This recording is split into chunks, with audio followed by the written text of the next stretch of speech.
네, 저는 CNN 콘슈퍼라고 윤성우 국장이라고 합니다. 여기는 뭐 KBT 지금 다시 좀 글로벌 시장에서 굉장히 각광받고 있고 시즌까지 지난해 이제 거의 회복을 한 것 같아요. 아직 뭐 100억 달러까지는 조금 움직은 있지만 뭐 올해는 그 정도는 무난히 돌파하지 않을까 생각합니다.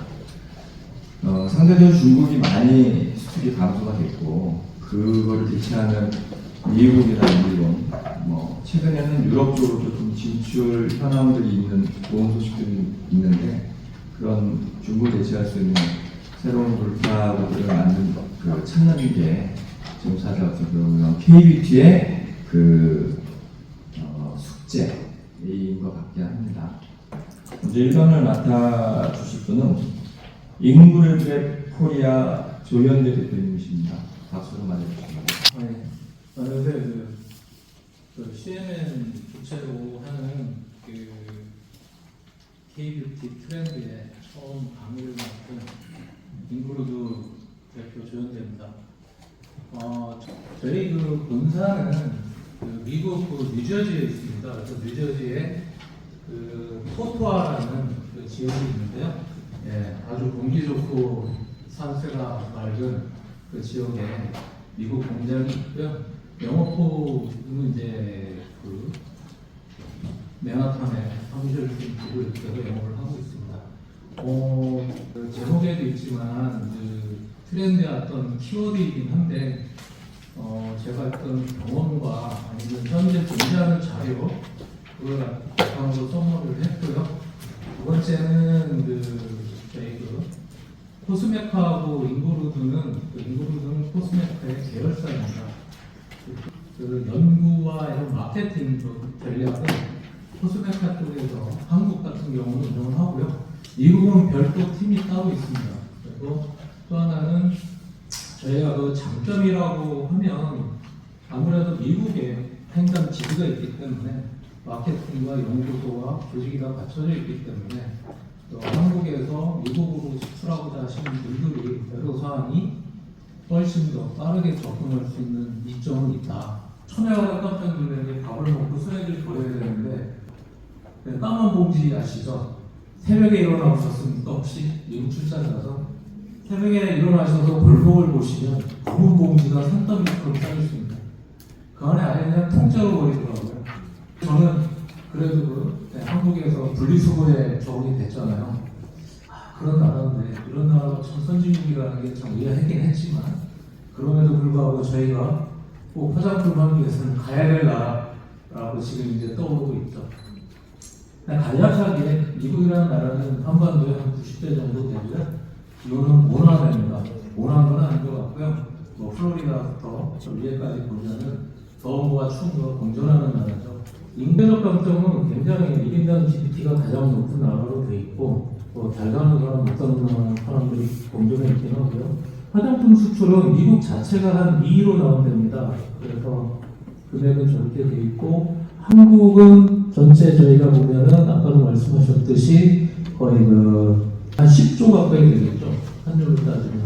한국에서 미국으로 수출하는 거 23년 정도 보면 12억 불 정도 이렇게 되는 걸로 됩니다. 근데 최근에 이제 대중으로 화장품 수출에서 대미로 옮겨가는 것 같습니다. 그 다음에 전해되는 그런 용기의 관심. 그래서 최근에 저희 한국도 좀 많이 천연 분해되는 용기 쪽으로 많이 가고 있고요. 여러 엑스의 키워드를 보시면 지속 가능해야 돼요. 그 다음에 팬분해야 되고, 리사이클해야 되고, 재충전해야 되고, 재사용한다. 이런 쪽으로다가 에너지들이 많이 가고 있다.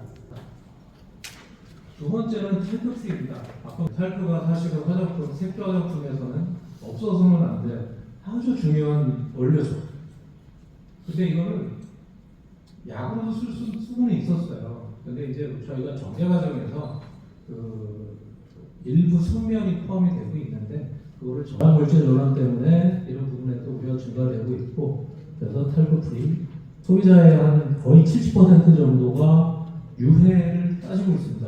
유해를 따져서 유해가 임신 전 중후, 그 다음에 포스트건, 산후, 그 다음에 브레스트 피딩, 모유 이 단계까지에 대한 제품들이 미국 그 소비자들한테는 선호도가 있다. 그래서 라이프 스테이지 케어라고 해갖고 이게 아마 좀 뜨는 것 같습니다. 그래서 트리네이저들이 예를 들면 그 임신이나 이게 노화, 전 단계에 대한 그 제품들에 대한 그 니즈들이 좀 대두가 되고 있다고 합니다. 그래서 미국의 한 75% 소비자들은 자신감을 좀 만들어주기 위해서 메이크업을 한다. 그래서 여러분들이 선 하면은 반드시 OTC를 해야 되잖아요. 예, 꼭 하셔야 됩니다. 하는 그 과정에 대한 이제 용어에 대한 부분이고요. 제형별로다가는 위에는 가능, 밑에는 하지 마라. 이 부분은 여러분들 잘 아다시피 써야 될 원료에 대한 함량이고요. 그 다음에 밑에는 갖다가 중간에 있는 그거는 갖다가 less commonly used in USA입니다. less 적게 가능한 적게 이게 사랑하는 거거든요. 이해하시죠? 그 다음에 썬 블록이라는 거를 클레임하지 마라. 뭐 이렇게 고민하지 마시고 저희 여기다 와서 다 의뢰하시면 다 해드립니다. 지금 뭐 질문이나 아니면 다른 게 있으시면 저희 정보가 공개가 될 텐데 이상 마치겠습니다. 네. 수고 많으셨습니다. 이를 통해서 미국에서 성공적인 진출이 이루어지길 바랍니다. 다음은 그 일본 쪽인데요. 일본에서 요즘에 한국은 온라인 유통 채널인데 에코스맥을 활용한 그런 전략들을 좀 상세하게 소개해 주십니다. 공준식 글로우데이즈 대표님 박수 맞으시죠. 네, 오늘 KBT를 위한 에코스맥 활용 A2Z라는 주제로 강의를 맡은 전 글로우데이즈 공준식입니다. 네, 반갑습니다. 저희가 사실 2019년에 일본 에코스맥사로부터 저희가 처음에 전략적인 투자를 유치를 했고요. 그래서 5년 동안 계열사로 그동안 근무를 하면서 조금 다양하게 한일 간에 조금 이런 비즈니스 온라인 체계들을 사실 구축하기 위한 여러 가지 사실 노력들을 해오다가 이제 엔데믹 이후에 좀 폭발적으로 좀 일본 시장이 조금 활성화되기 시작하면서 조금 더 본격적으로 같이 일을 할 수 있게 됐고요. 작년에 저희 회사를 그 에코스맥 운영하고 있는 아이스타일 그룹의 100% 저희가 이제 매각을 하면서 지금은 저희가 완전한 100% 자회사로서 지금 아이스타일의 자회사로서 지금 일을 하고 있습니다. 네. 그래서 현재는 아이스타일의 100% 자회사이자 어쨌든 일본 현지 본사에서 결국에는 한국 브랜드들을 담당하는 역할을 저희 글로우데이즈가 한국에서 하고 있고요. 에코스맥에 대해서 사실 소개를 드리려면 엄청나게 방대한 양이 좀 존재하는 것 같아요. 그래서 사실 제가 오늘 강의 주제를 A2Z라고 했지만 그냥 A2 이 정도까지 말씀을 못 드릴 것 같기는 한데 일단은 좀 겉핥기로 조금 우리가 이제 일본 시장에 대해서 조금 이해해야 되는 부분들 그리고 에코스메라는 채널 자체가 과연 어떤 채널이고 우리 KBT 브랜드들한테 과연 어떤 역할을 조금 할 수 있을지 여러분들한테 간단히 소개드리도록 하겠습니다. 개인적으로 일본 화장품 유통시장을 첫 번째로 일단 할인 판매점 그리고 드럭스토어, 그 다음에 버라이어티샵, 그 다음에 화장품 전문점, 그 다음에 백화점 이렇게 좀 5가지로 저는 일단 구분을 짓고 있습니다. 사실 여기 할인 판매점이라는 카테고리를 사실 붙인 이유 자체가 아마 다 아시겠지만 일본에서 화장품이라는 소비재는 평시에 할인을 하는 소비재가 아닙니다. 유일하게 그 제품을 할인해서 꺾어서 판매하는 채널이 결국에는 할인 판매점. 우리가 흔히 알고 있는 돈키호테 같은 채널이 일본 시장에서는 대표적인 할인 판매점이라고 볼 수 있을 것 같습니다. 사실 한국 브랜드들의 경우에는 할인 판매라는 것은 너무 일반화되어 있다고 생각합니다. 거의 결국에는 일본 시장은 그런 부분에 있어서 좀 다른 것 같습니다. 물론 최근에 이제 온라인 시장을 중심으로 이제 시장들이 조금 커지고 있고 아마 브랜드사들 분들께서 일본을 준비하시는 분들이라면 뭐 너무나도 큐텐 같은 채널들을 하시겠지만 큐텐은 엄밀히 따지면 일본에서는 일본 이커머스로 갈아보는 채널은 아닌 거죠. 사실은 한국 이커머스 채널인 거고 한국 브랜드들을 위해서 거의 올리브영이 하는 모든 것들을 사실 그대로 탑재해놓은 사실 채널이기 때문에 한국에서 잘하는 브랜드들이 결국에는 큐텐에서도 잘할 확률은 분명히 높은 거는 사실입니다. 근데 결국에는 아직도 일본 시장에서는 오프라인 시장이 중요할 수밖에 없는 이유는 물론 일본 화장품 시장의 온라인 침투율이라는 표현을 쓰는데요. 온라인 침투율이 몇 프로냐면 아직도 8%입니다. 네. 코로나 전까지 5%였고요. 이제 많이 성장해서 8% 정도입니다. 그러니까 화장품 시장을 생각할 때 저희가 오프라인을 생각하지 않고는 결국에는 일본 화장품 시장을 사실 생각할 수 없는 게 사실이고, 하지만 그래서 저는 이제 일본 시장에 지름길은 없다고 생각하는 사람이에요. 그래서 우리는 결국엔 일본 시장에 조금 느리더라도 한국에서처럼 일본 시장에서도 우리 브랜드를 그렇게 키우려는 노력이 반드시 필요하다라는 말씀을 꼭 드리고 싶습니다. 그래서 결국에는 이제 답정너인데 에코스메가 그걸 만들어줄 수 있는 채널이라는 얘기인데요. 네, 에코스메에 대해서 좀 소개를 좀 드리겠습니다. 네.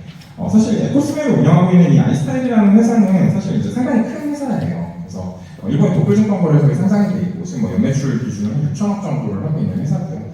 여전히 에코스메는 사실 플랫폼이 메인인 비즈니스입니다. 저희 글로우픽이나 혹은 뭐 저희 화해 같은 이런 식으로 사실 뷰티에 대한 리뷰랑 랭킹이랑 다양한 정보들을 제공하는 플랫폼 비즈니스가 메인인 회사고요. 1999년도에 창업을 했습니다. 그래서 에코스메 플랫폼도 1999년에 런칭을 했습니다. 일본 시장에서 구글보다 먼저 생겼고요. 올해가 이제 25주년인데요. 25년 동안 일본 화장품 소비자들의 화장품에 대한 리뷰를 모으고 정보를 획득하고 그런 것들을 바탕으로 일본 시장에서 가장 이제 신뢰도 있는 랭킹 서비스를 만들어낸 거고, 그 다음에 이제 에코스메가 가지고 있는 다양한 철학들을 이제 오프라인 매장에 반영한 게 지금의 이제 에코스메 스토어나 에코스메 도쿄나 에코스메 오사카 같은 매장이 될 것 같습니다. 그래서 이제 에코스메는 미디어 플랫폼으로서의 어떤 영향력이 있냐라고 하면은 한 달에 2천만 명 정도 사용하는 서비스입니다. 그래서 일본의 20대, 30대 여성 인구의 절반 이상이 매월 사용하는 서비스이고 회원은 한 900만 명 정도 되고요. 그동안 등록되어 있는 누적 리뷰 수는 한 2천만 건 정도 됩니다. 네. 사실 일본 소비자들이 한국 소비자들이랑 다른 점은 일본 소비자들을 의심이 많다라고 하면 의심이 많다라고 이야기할 수 있을 것 같고요. 또 다른 쪽으로 설명을 하면은 꼼꼼하다라고 이야기할 수 있을 것 같아요. 사실 일본은 매장의 카운셀러의 의존도가 되게 높습니다. 소비자들이 여전히 카운셀러가 없는 매장에서 쇼핑하는 걸 상당히 두려워해요. 왜냐하면 카운셀러를 통해서 이 제품은 어떤 순서대로 발라야 되고 어떤 목적으로 써야 되고 어떻게 활용돼야 되는지에 대해서 정말 중요하게 생각한다는 거예요. 놀랍게도 작년 1분기 같은 경우에 에코스메가 메타, 아마존, 라인, 유튜브, 트위터, 틱톡, 야후 같은 서비스들보다 에코스메 광고비를 지출하는 브랜드들이 더 많았습니다. 사실 이제 에코스메 정말 다양한 서비스가 있는데 브랜드 오피셜이라는 서비스가 있어요. 이제 특정 브랜드이지만 이 브랜드의 지금 에코스메 잠재 고객이 이제 21,446명이 있고 그 중에 E그레이드부터 S그레이드까지 몇 명의 고객들이 있는지를 말씀드립니다. 근데 보통 팝업을 제일 먼저 해요. 근데 사실 일본에서 봤을 때는 왜 하지? 아무 인지도도 없는데 팝업을 해봐야 이거 일주일 동안 그냥 자기들 만족이지 아무런 효과도 없는데, 그래서 결국에는 인지도를 충분히 확보하고 그 다음에 마지막 단계에 팝업을 배치하는 캠페인으로 전개를 해야 하는데, 사실 또 대한민국은 팝업의 민족이잖아요. 우리 반응하는 시장이고, 근데 사실 일본은 그게 반응하지 않는다는 거죠. 인지도가 없는 브랜드가 팝업을 해봐야 사람들은 지나쳐간다. 작년에 올리브영 PB 브랜드들 가지고 저희 에코스메 도쿄 매장에 싹 발라가지고 팝업을 했었는데 사실 반응이 어땠냐면 올리브영이 뭔데? 그 올리브영 PB 제품들은 뭔데? 라는 거였어요. 올리브영은 이제 그 다음에 해야 되는 게 결국에는 이런 브랜드 오피셜을 통해서 우리 브랜드 고객과의 이제 인게이지먼트를 사실 끌어올리는 노력들을 이제 브랜드 오피셜을 활용해서 결국에는 할 수 있다라는 말씀까지 드릴 수 있을 것 같고요. 네, 이제 마칠게요. 그래서 저는 결국에는 지름길이 아니더라도 KBT 브랜드들한테는 일본 브랜드들이 안 가지고 있는 명확한 힘이랑 에센스를 사실 가지고 있다고 생각을 해요. 근데 한 가지 문제는 다들 너무 급하다는 거예요. 물론. 근데 사실 조금만 시선을 저는 일본 시장을 저희가 조금 더 진중하게 바라봤으면 좋겠어요. 한국 브랜드들이 정말 잘 될 수 있는 여지가 있거든요. 일본 브랜드들은 정말 한국 브랜드들을 두려워하고 있어요. 근데 우리가 꼭 경계해야 되는 게 그 두려워하는 브랜드들 안에서 정말 똑똑한 일본 브랜드들이 있어요. 우리 한국 브랜드들이 잘할 수 있는 엣지는 너무나 분명하기 때문에 우리가 일본 시장에 대해서 조금 더 명확하고 진중한 마인드셋으로 저희가 일본 시장을 좀 바라봤으면 좋겠다라는 생각이고, 그 안에서 저희 에코스메랑 그다음에 저희 한국의 저희 이제 글로우데이즈가 한국 화장품 브랜드들 위해서 조금 소중하고 의미 있는 역할들을 할 수 있는 것들을 저희는 기대를 하고 있습니다. 네, 여기까지 강의 마치도록 하겠습니다. 네, 감사합니다. 네, 짧은 시간 동안에 일본 시장에 대해서 굉장히 많은 것들을 봤습니다.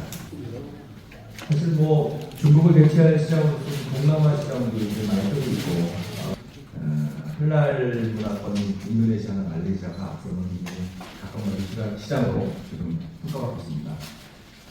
이번 주에는 뭉치커진 헐날 시장의 진원이 동남아시아에 있고, 제목으로 헐날 화장품 산업연구원의 노정서 원장님께서 강의를 해주셨습니다. 네, 반갑습니다. 한국 할랄 화장품 연구원이 아니고 할랄 한국 할랄산 연구원입니다. 거기에 원장을 맡고 있고요. 그다음에 할랄 수출협회라고 있습니다.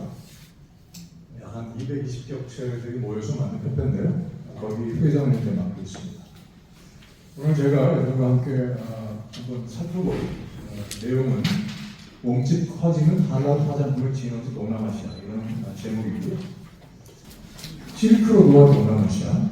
우리가 보통 알고 있는 실크로드는 이제 유럽에서 출발해가지고 동아부터 출발해가지고 중국까지 가는 그 세계에서 가장 유명한 그 무역로죠. 그래서 그것은 육상 무역로가 있고 또 되는 것처럼 그렇죠? 동시에 해상 실크로드라고 있습니다. 보시는 것처럼 이제 아프리카와 아라비아 반도를 지나서 인도를 경유해서 여기 바로 여기가 동남아시아죠. 우리가 알고 있는 이 좁은 해역을 지나서 이제 이것이 동북아시아로 올라가는 그런 길입니다. 바로 이 동남아시아는 이 해상 실크로드의 중심에 이렇게 있는 나라죠. 자, 이게 보통 우리가 알고 있는 동남아시아 지역이죠. 네. 이쪽에 보면 이게 바로 인도차이나 반도입니다. 그래서 태국 있고요. 바로 그 인도차이나 반도의 남단을 보시는 것처럼 말레이시아가 위치하고 있죠.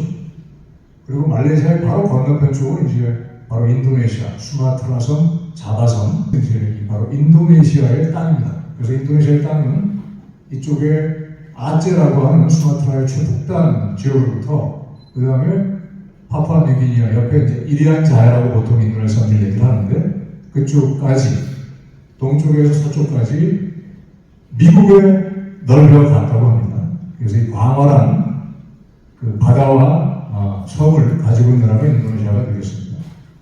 그래서 이 지역이 바로 우리가 얘기하는 이제 동남아시아의 이슬람 번역이라고 이해할 수가 있고요. 그렇지 하나만 하면 어떻게 만들 건데? 그래서 할랄 화장품 생산에 대한 요구사항이 제시되어야 된다라고 이 표준 서문에서 이렇게 하고 있습니다.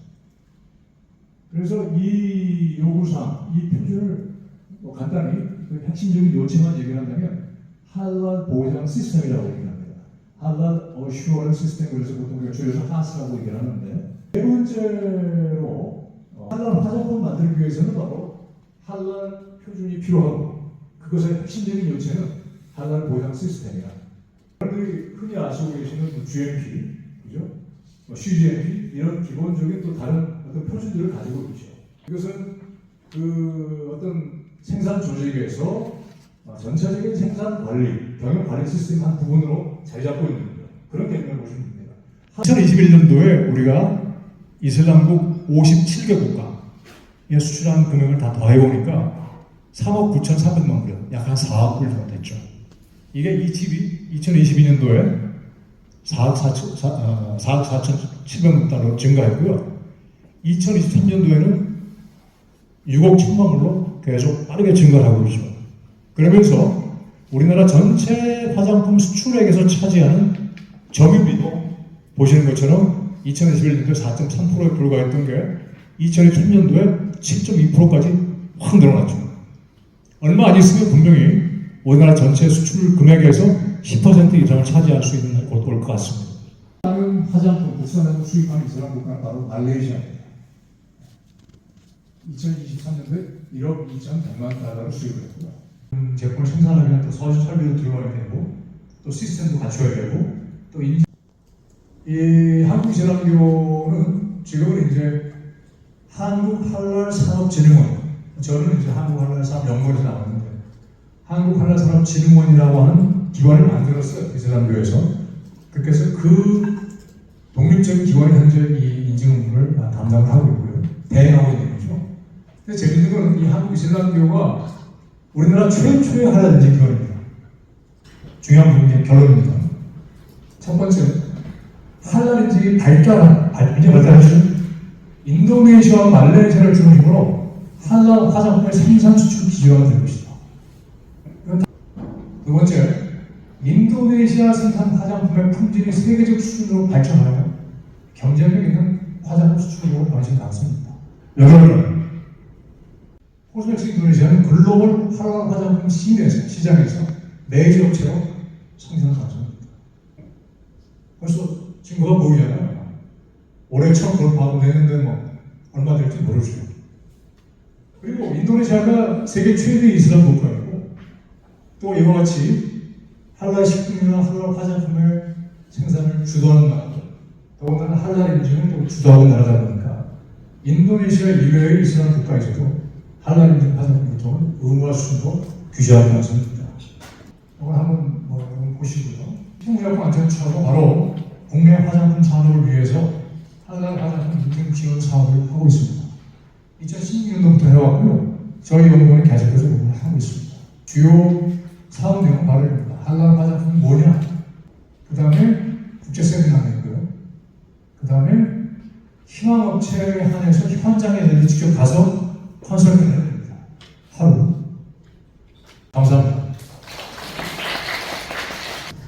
다음으로는 뭐 아직도 가장 큰 시장인 중국을 공략할 수 있는 그런 가장 현실적인 방법, 라이브 커머스가 요즘 대세를 뜨고 있는데 이 부분에 대해서 좀 자세하게 설명해 주시겠습니다. 스타벅스의 이정아 팀장님이 간단히 맡아주겠습니다. 박수로 맞아주시기 바랍니다. 저는 그 중국 전문 수출입 무역업체 스타포스에서 근무를 하고 있는 이정아 팀장입니다. 만나서 반갑습니다.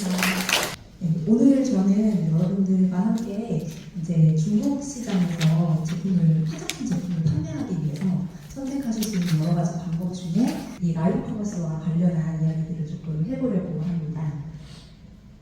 제 이력상 중에 좀 특이한 부분은 일단 저는 저희 회사도 이제 중국과 관련해서 수출과 수입 업무를 모두 다 진행을 하고 있다가 그 코로나가 시작되면서부터 저희도 수출에 많은 어려움들이 생겨나게 되었고 하지만 이제 회사에서 자체적으로 가지고 있던 제도들을 조금 소진을 하게 돼서 저희가 직접 타오바오에 라이브 커머스 계정을 열어서 실제 저희가 가지고 있던 제품들을 직구로 라이브 커머스를 통해서 판매했던 경험을 가지고 있습니다.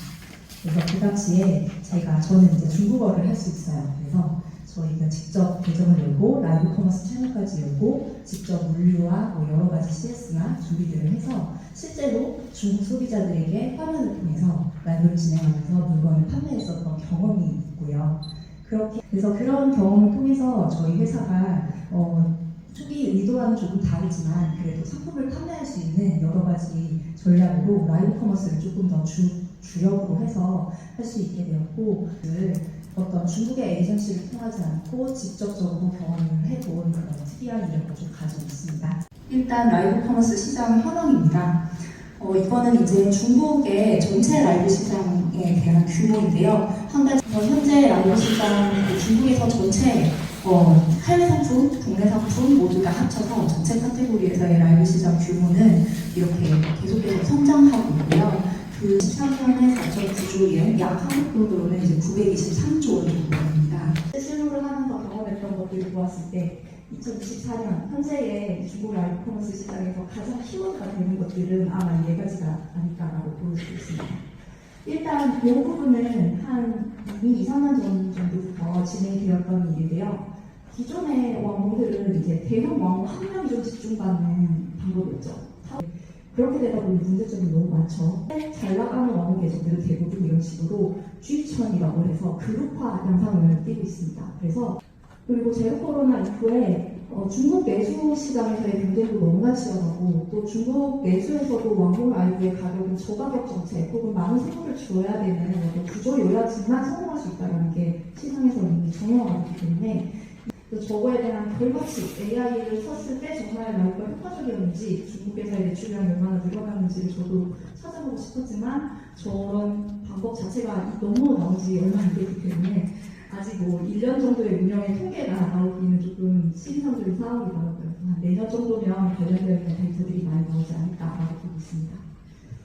네, 오늘 제가 준비한 내용들은 여기까지입니다. 여기까지 들어주셔서 너무 감사합니다. 장시간 진행 감사했습니다. 어쨌든 그 구체적인 내용들은 그 교재 보시면 한 번을 제외하고 나오는 세 분 다 연락처나 또는 메일 주소가 있는 것 같으니까 더 궁금한 게 있으면 바로 연락하시죠. 하셔서 좀 자세하게 알아봤으면 좋겠습니다. 그럼 다음을 기약하는 부서 오선님 하겠습니다. 안녕히 가십시오.